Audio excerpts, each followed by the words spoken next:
Hello दोस्तों, मैं ललित पटेल आपका अपना इंडी चैनल में। आपसे बात कर रहे हैं जो करते हैं पीसीएस अधिकारी ज्योति मौर्य के, जिनके पति आलोक मौर्य एक सफाई कर्मचारी हैं, जिन्होंने अपनी पत्नी पर ही गंभीर आरोप लगाए थे।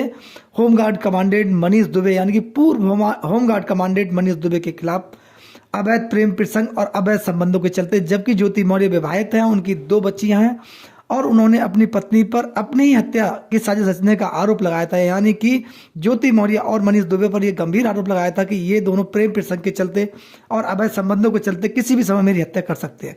दूसरा गंभीर आरोप लगाया था ज्योति मौर्य पर कि ज्योति मौर्य एक भ्रष्ट अधिकारी है, इनके द्वारा अवैध संपत्ति अर्जित की गई है, इनके द्वारा अवैध धन वसूली की गई है, जो कि एक प्रकार से अपना पद का पूर्णतः दुरुपयोग करती हैं और इन्होंने पद की गर्मा गिराने का काम किया है।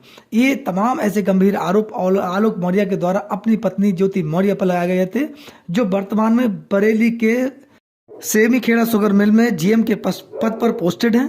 और ज्योति मौर्य पर ये आरोप लगे उसके बाद मनीष दुबे की भी मुश्किलें बढ़ी, यानी कि मनीष दुबे पर 2 महिला होमगार्ड्स ने और आरोप लगाए।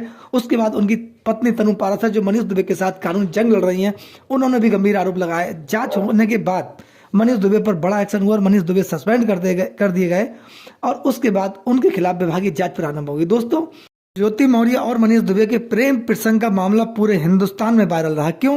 कि ज्योति मौर्य स्वयं एक पीसीएस अधिकारी थी और वहीं मनीष दुबे होमगार्ड कमांडेंट थे। दोस्तों, इन अधिकारियों के द्वारा अवैध प्रेम प्रसंग किए जाना, अवैध संबंधों के आरोप जो इन पर लगे, वह एक समाज में नकारात्मक ऊर्जा देने का काम करने लगे, क्योंकि इससे तमाम देश की महिलाओं पर प्रभाव पड़ा। जो महिला ज्योति मौर्य को देखकर अपनी आगे की लाइफ सिक्योर करने वाली थी, यानी कि वह शिक्षित होने के साथ साथ उस प्रोग्रेस की ओर थी कि वह कहीं ना कहीं ज्योति मौर्य जैसी एक अधिकारी बन जाए या फिर उच्च पदों पर चले जाएं और अपने परिवार का जीवन जो है आगे के लिए सुरक्षित कर दें। लेकिन ज्योति मौर्य का जब ये प्रकरण हाईलाइट हुआ, तब उसके बाद ज्योति मौर्य के नाम से ही तमाम समाज में एग्जाम्पल देने लगे और यहाँ तक कि एक्शन हुआ कि रिएक्शन में ये हुआ कि ज्योति मौर्य के प्रकरण के चलते हिंदुस्तान में कम से कम 200 महिलाएं ऐसी हुई जो अपनी कोचिंग उन्हें छोड़नी पड़ी अपने परिवार के चलते। उनके पतियों ने उनको अपने घर वापसी करा ली कि ज्योति मौर्य जब इस प्रकार का कृत्य कर सकती है, जो कि 2 बच्चों की माँ हो चुकी है और बच्चे भी उनके काफ़ी बड़े हैं,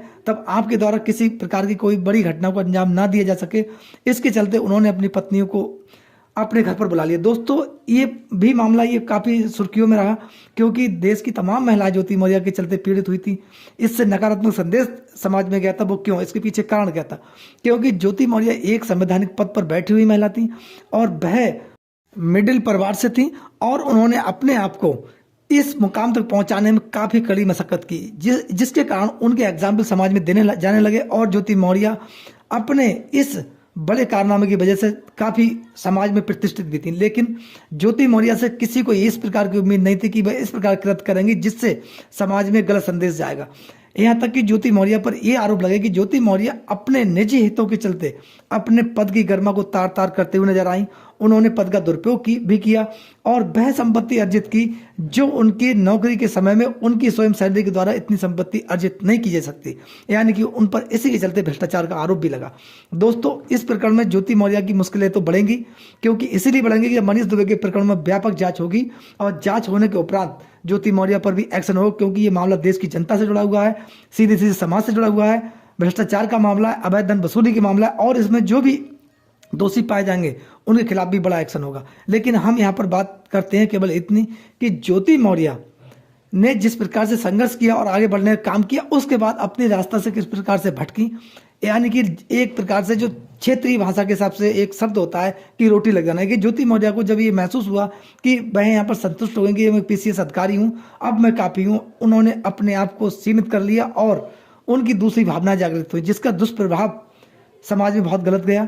दोस्तों, हमारे देश में तमाम ऐसी महिलाएं हैं जो देश के लिए आइकॉन है, आज भी लोग उनका नाम लेते हैं, उन पर पूरा भारत देश गर्व करता है। जिनमें तमाम ऐसी महिलाएं हैं जिनकी फहरिस्त बहुत लंबी है। अगर उनके द्वारा इस प्रकार के कदम उठाए जाते, क्या देश की छवि कहाँ जाती या फिर उनका समाज में स्तर क्या होता? जिनको आज नाम लेने से ही लोग अपने आप को गौरवान्वित महसूस करते हैं, जिनमें बछेंद्री पाल है, किरण बेदी हैं, कल्पना चावला है, मैरी कॉम है, तमाम ऐसी बहुत लंबी फहरिस्त है जिन्होंने देश का नाम रोशन किया, बल्कि अपने आप को समाज में उस प्रकार से स्थापित किया कि जिनका नाम युगों युगों तक लिया जाता रहेगा। दोस्तों, ये वह नाम है जिनको सजोए रखना हमारी जिम्मेदारी भी है और हम इसको सजोए रखने में अपने आप को गौरवान्वित महसूस भी करते हैं।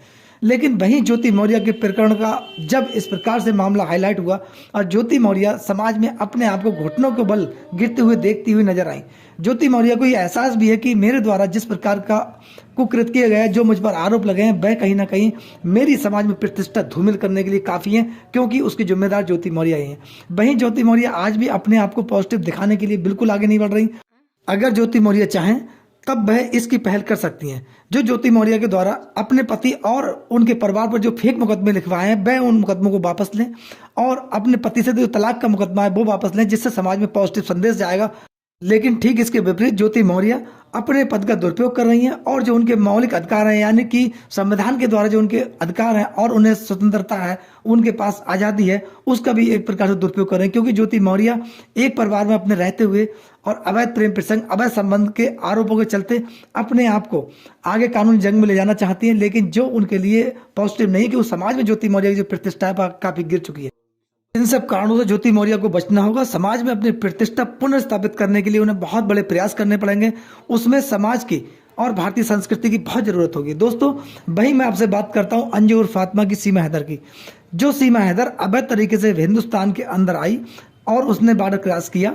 दोस्तों, इसने फेक आईडीज का यूज़ किया और इनके खिलाफ तमाम जांच एजेंसियां हैं वो जांच कर रही हैं। विस्तार पूर्वक जांच होने के बाद सीमा हैदर के खिलाफ कड़ी कार्रवाई होगी, क्योंकि इस प्रकार का कृत्य जो सीमा हैदर के द्वारा किया गया है वह देश की सुरक्षा से जुड़ा हुआ मामला है। और देश की सुरक्षा से जब जुड़ा हुआ मामला हुआ, उसमें कोई भी व्यक्ति हो, उसके खिलाफ चाहे सचिन मीणा हो चाहे सीमा हैदर हो, उसके खिलाफ बड़ा एक्शन होगा। और इसमें लगभग ये जानकारों का कहना है कि जांच प्रक्रिया तेजी से चल रही है और जांच होने के उपरांत ही बड़ा एक्शन होगा। वहीं अंजू और फातिमा के आईएसआई से क्या संबंध थे? क्या वह भारत की सुरक्षा के लिए घातक तो नहीं थी?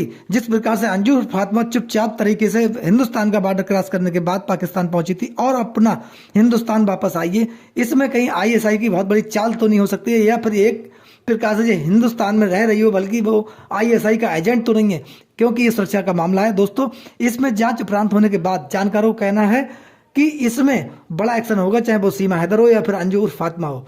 इस पर आपकी क्या राय है? अपनी राय हमें कमेंट बॉक्स में जरूर दें। नमस्कार, जय हिंद, जय भारत, धन्यवाद।